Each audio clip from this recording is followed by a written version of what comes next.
A ver, pensemos en esto por un momento. Los ángeles están por todas partes en nuestra cultura, ¿cierto? Desde figuras tiernas en tarjetas hasta guerreros épicos en el cine. Pero, más allá de todo eso, ¿qué dice la Biblia en realidad sobre ellos? ¿Son solo un concepto bonito o estamos hablando de una realidad espiritual tan real como el mundo que pisamos que opera justo al lado nuestro? Bueno, hoy vamos a sumergirnos en la fascinante doctrina bíblica de los ángeles. Antes de arrancar, es clave aclarar algo. Lo que vamos a ver aquí es un resumen narrado.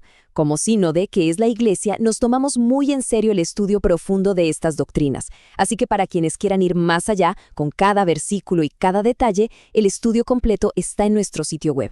El enlace, por supuesto, lo encuentran en la descripción. Y eso nos lleva a la gran pregunta, ¿no? ¿Qué nos revelan las Escrituras sobre ese mundo espiritual que a menudo ignoramos? ¿Estamos hablando de simples figuras simbólicas o de seres activos y poderosos dentro del plan soberano de Dios? Pues vamos a descubrirlo juntos. Para que el viaje sea claro, aquí tenemos nuestro mapa.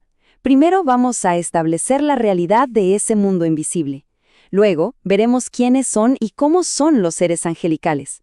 Después exploraremos su ministerio, su trabajo. También hablaremos de la rebelión que lo cambió todo. Y a partir de ahí, definiremos cuál debe ser nuestra actitud correcta. Y cerraremos viendo cómo todo esto, al final, es un fundamento sólido para nuestra fe. Muy bien. Empecemos por el principio, por el fundamento de todo. La Biblia no nos presenta a los ángeles como mitos o metáforas poéticas. Para nada. Los presenta como parte del orden creado por Dios. Esto es clave. No son eternos, no siempre han existido. Son seres creados. Y este pasaje de Colosenses es simplemente contundente. El apóstol Pablo es súper claro. Miren cómo lo dice. Porque en él fueron creadas todas las cosas, visibles e invisibles. O sea, no hay nada que quede fuera. Pero la parte que de verdad impacta es el final. Todo fue creado por medio de él y para él. Pensemos en lo que esto significa. La existencia misma de los ángeles, de todo ese reino espiritual, tiene un único propósito final: glorificar a Cristo. Su razón de ser es Él.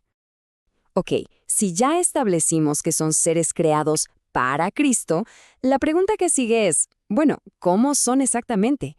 ¿Qué características los definen? Por suerte, las Escrituras no nos dejan a oscuras, sino que nos pintan un retrato bastante claro de su naturaleza.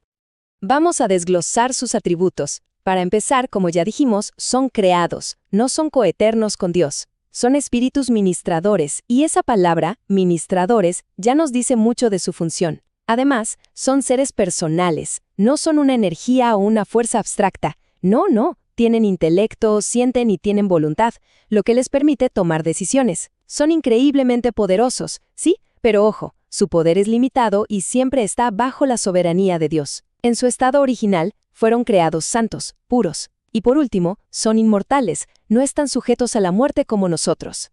Y justo sobre ese punto de ser espíritus ministradores, escuchen esto de Hebreos. La pregunta es retórica, de esas que ya traen la respuesta.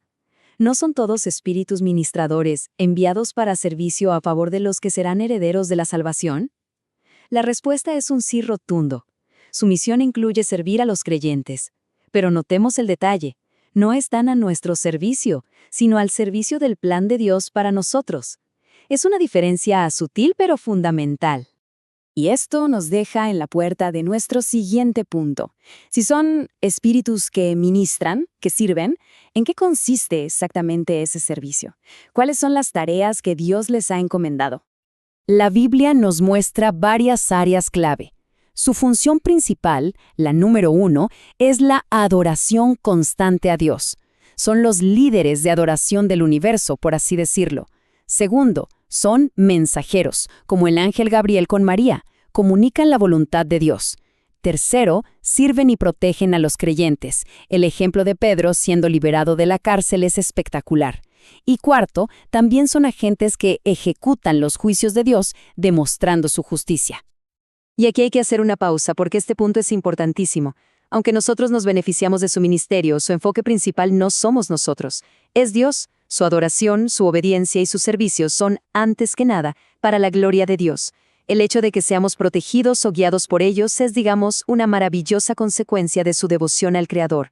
Entender esto nos libra de poner a los siervos en el lugar que solo le corresponde al Señor. Pero la historia no es solo de servicio y adoración. La Escritura también nos habla de un momento trágico, de una rebelión catastrófica. Un conflicto que fracturó el reino espiritual y cuyas consecuencias se sienten hasta el día de hoy. Aquí podemos ver el contraste clarísimo. Por un lado, los ángeles santos que siguen sirviendo a Dios. Por el otro, los ángeles caídos, a quienes conocemos como demonios, que se dedican a oponerse a todo lo que Dios hace. Unos protegen, los otros acusan.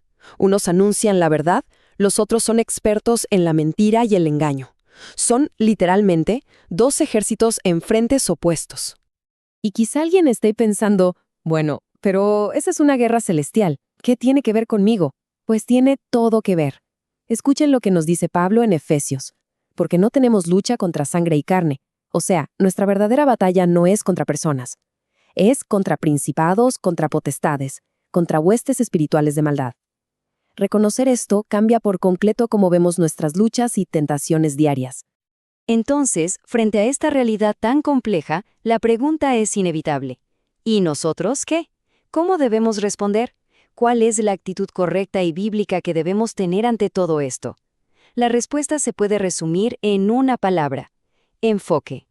La Biblia es súper clara aquí. Primero, lo que no debemos hacer, jamás, bajo ninguna circunstancia, adorarlos o rendirles culto. En Apocalipsis es el mismo ángel quien frena a Juan y le dice, adora a Dios. Tampoco debemos orarles o invocarlos. Nuestra comunicación es directa con nuestro Padre, a través de Cristo. Ahora, ¿lo que sí debemos hacer? Claro que sí. Reconocer su ministerio, pero con gratitud a Dios, que es quien los envía. Y lo más importante de todo, enfocar nuestra vida, nuestra adoración y nuestra fe en Cristo, el Señor de los ángeles, a quien ellos mismos adoran sin parar.